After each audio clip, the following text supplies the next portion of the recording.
7 ദിവസമായി ഇങ്ങനെ വെള്ളം കിട്ടാൻ തുടങ്ങി. ഈ അവിടുന്ന് കുളത്തിൽ നിന്ന് അടിച്ചു വരുന്ന ചെളിയും മണ്ണലും എല്ലാം കൂടെ കയറി ആണ് അടഞ്ഞത്.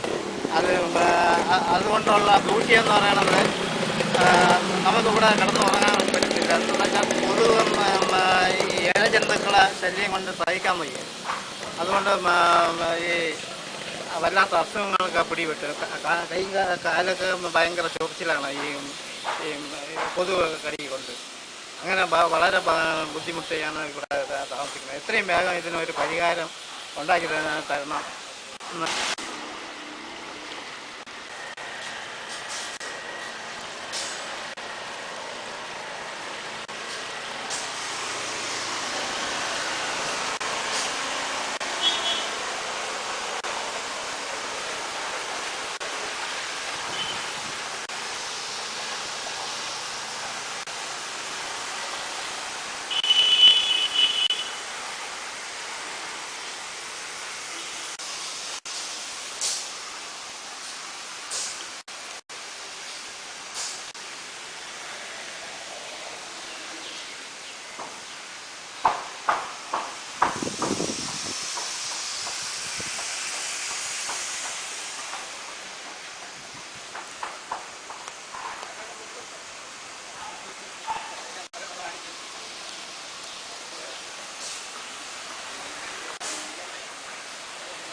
നമ്മളെ ഈ റോഡ് 10-15 ദിവസം കൊണ്ട് മഴ പെയ്തതിന് ശേഷം ആൾക്കാർ കവർ കൊണ്ടിട്ട് ഓടാടം, അതിൻ്റെ ഇടയിൽ ഇവിടെ ഉള്ളൊരു കുളം വൃത്തിയാക്കാൻ വേണ്ടി വെള്ളം അടിച്ച് അതിൻ്റെ ചെളിയും കൂടെ വന്നു ആൾക്കാർക്ക് അങ്ങോട്ടും ഇങ്ങോട്ട് പോകാൻ പറ്റാത്ത രീതിയിൽ ചെളി കയറി കിടക്കുകയാണ്.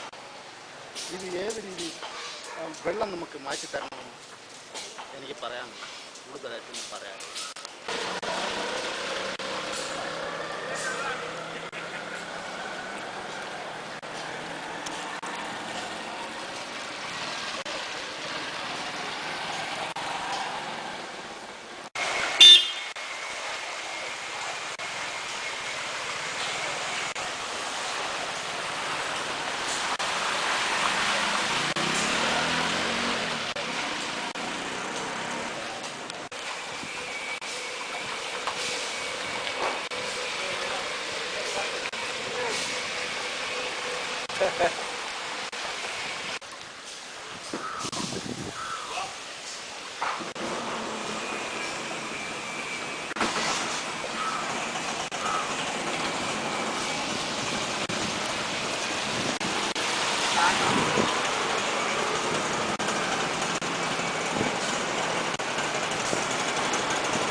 ഇവിടെ കൊതുകിന്റെ ശല്യം കൊണ്ട് നിവർത്തിയില്ലാതെ ഇരിക്കുകയാണ്. വെള്ളം കൊണ്ട് ആളുകൾക്ക് പോവാനും വരാനും ബുദ്ധിമുട്ടാണ്.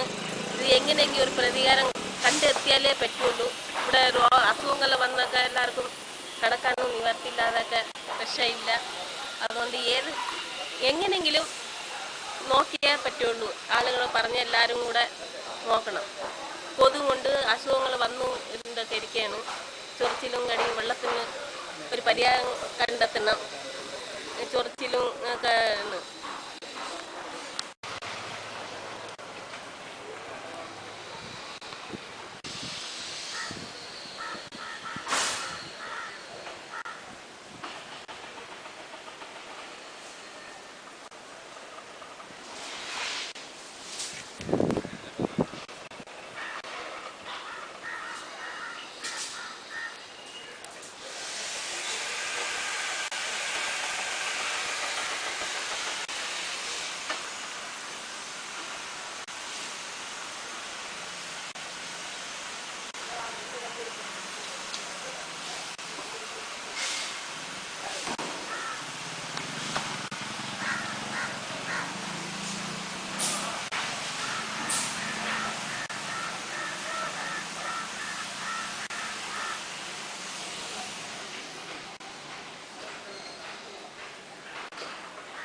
ഇപ്പം നടന്നുള്ള ഡ്രെയിനേജ് വെള്ളമാണ് ഈ വന്ന് കെട്ടിക്കിടക്കുന്നത്.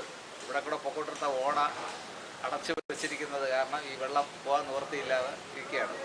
ഇത് ബന്ധപ്പെട്ട കോർപ്പറേഷനും MLA മറ്റുമൊക്കെ അറിയിച്ചിട്ടും യാതൊരു വിധമായ പരിഹാരമില്ല.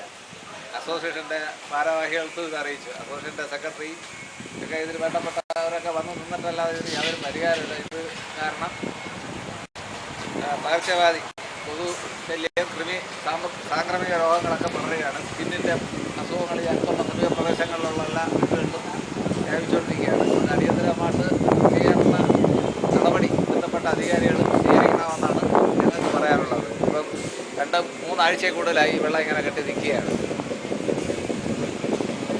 സെക്രട്ടറിയും മറ്റുമൊക്കെ ഇവിടെ വന്ന് നിൽപ്പുണ്ട്. സെക്രട്ടറി ബാക്കി കാര്യങ്ങൾ പറയും. ഒരാഴ്ചയായിട്ട് ഈ പ്രദേശം മുഴുവനും ജയമോഹനി ബില്ലിൻ്റെ ഭാഗത്തുള്ള പുറത്തു നിന്നുള്ള ജലം വന്ന് ഈ ഭാഗത്ത് ജലം കെട്ടിക്കിടക്കുകയും ഇവിടെയുള്ള ജനങ്ങൾക്ക് ജീവിതം ദുസ്സഹമാവുകയും ചെയ്തിരിക്കുകയാണ്. ഇവിടെയുള്ള ഈ വെള്ളത്തിലൂടെ നടന്നു പോകുന്ന ആൾക്കാർക്ക് സ്കിൻ ഡിസീസുകളും മറ്റും ഉണ്ടാകുന്നുണ്ട്. അതുപോലെ കൊതുകുകളും മറ്റും പകർച്ചവ്യാധികളും മറ്റും ഉണ്ടാകാനുള്ള സാധ്യതയുണ്ട്. അതുകൊണ്ട് എത്രയും പെട്ടെന്ന് ഇതിനൊരു പരിഹാര മാർഗം ഉണ്ടാകേണ്ടതാണ്. എൻ്റെ പേര് ശശികുമാർ, BJP പൂജപ്പുര ഏരിയ പ്രസിഡന്റാണ്. ഇവിടെ ചെങ്കള്ളൂർ നിത്യമായ ഒരു സംഭവമാണ് ഈ ഡ്രെയിനേജ് ബ്ലോക്കും എല്ലാ കാര്യങ്ങളും. ഇപ്പോൾ ഇത് ജനങ്ങൾക്ക് നടക്കാൻ പറ്റാത്ത ഒരു അവസ്ഥയിലാണ് ഇവിടെ കിടക്കുന്നത്. ഇതിന് ഇപ്പോൾ ഒരു പ്രൈവറ്റ് പാർട്ടിയുടെ പ്രോപ്പർട്ടിക്കകത്തൂടെയാണ് ഓട പോയിരിക്കുന്നത്. ആ ഓട പൊളിച്ച് ഇതിനൊരു വേണ്ട സംവിധാനം ചെയ്തിട്ട് ജനങ്ങളെ ഈ ദുരിതപൂർണമായ സംഭവത്തിൽ രക്ഷിക്കണമെന്നാണ് ഭാരതീയ ജനതാ പാർട്ടിയെ സംബന്ധിച്ചോളം ആവശ്യപ്പെടാനുള്ളത്. ഇത് ചെയ്യാത്ത പക്ഷം ശക്തമായ സമരപരിപാടിയായിട്ട് ഞങ്ങൾ മുന്നോട്ട് പോകുന്നു.